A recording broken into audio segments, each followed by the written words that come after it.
How can you beat the market in 2021 or 2022? That's going to be the topic of today's video.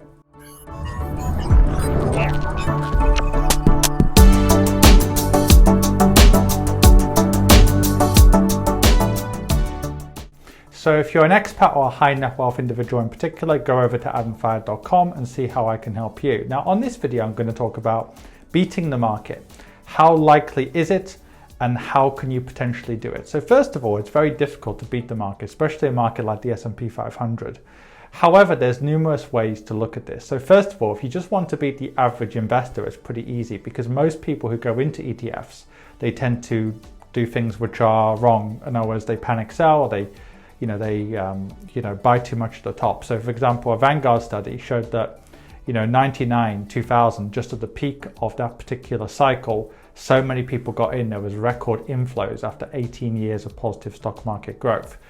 Likewise, in 2008, there was record outflows. So if you just want to beat the average investor in the stock market, that's pretty easy because even the average investor who invests in the S&P 500 doesn't match the market's returns for that reason. But if you actually want to beat the S&P 500, there aren't too many options, but there are a few. So number one is to have some small cap exposure.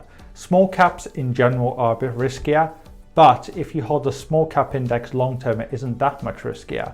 And it has been shown to actually beat the large caps, at least long term. So that's one way, adding small and medium cap exposure. And compared to adding emerging markets, which actually has not improved performance, usually that's a good way of doing it. Another way is to have 10% in a tech index, like for example, the NASDAQ. If you have just 10% tracking something like the NASDAQ, then again, it's a bit riskier. But if you hold it ultra long term, like 30 or 40 years, you're more likely to benefit. So for example, in the last 30 years, the NASDAQ has done better than the S&P 500 by 2 or 3% per year. That doesn't mean it's going to happen again. But when you're very narrow and deep, focusing on technology is more likely to happen. However, this leads me to something, and that's a risk-adjusted return.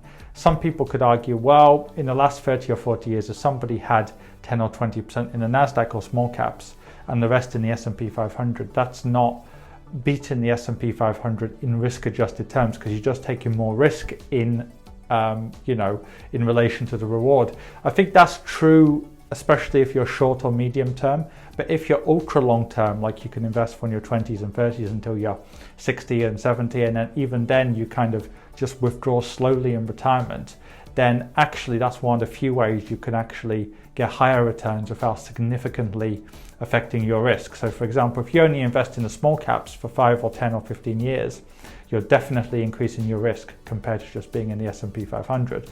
But if you're willing to invest for 30, 40, 50 years, then actually you're not necessarily increasing your risk. You're just maybe going to see more volatility, but volatility isn't risk. And that leads me to another thing. Private equity is one of the few areas which has slightly beaten public markets over the last 100 years. So hedge funds have not, but private equity and some high net wealth investments have. But most of the people going into those type of investments, they're high net wealth individuals, or should I say, or they've got legal representation. And in addition to that, basically, it's just a portion of the portfolio. So that leads me to the final point. The traditional 60-40 portfolio, 60% in stocks, 40% in bonds.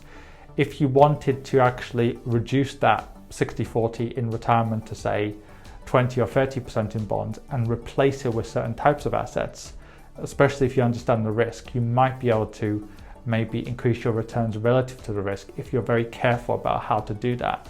But most people, they don't have an advisor. It's not easy for them to calculate the risk properly and sensibly, but that is another option. How can I help you? In two ways. First of all, are you an expat, a high net wealth individual, or just somebody who lives in a part of the world where it's difficult to get access to quality investment solutions? In which case, go onto my website on adamfire.com and find out more. If you don't fit into any of those categories, then in which case there's a range of free material on my website, on this YouTube channel, and indeed on my Quora, where I get over 200 or have received over 231 million views in the last few years. And finally, if you want to actually read my thoughts in more detail, go onto Amazon and find my book on there.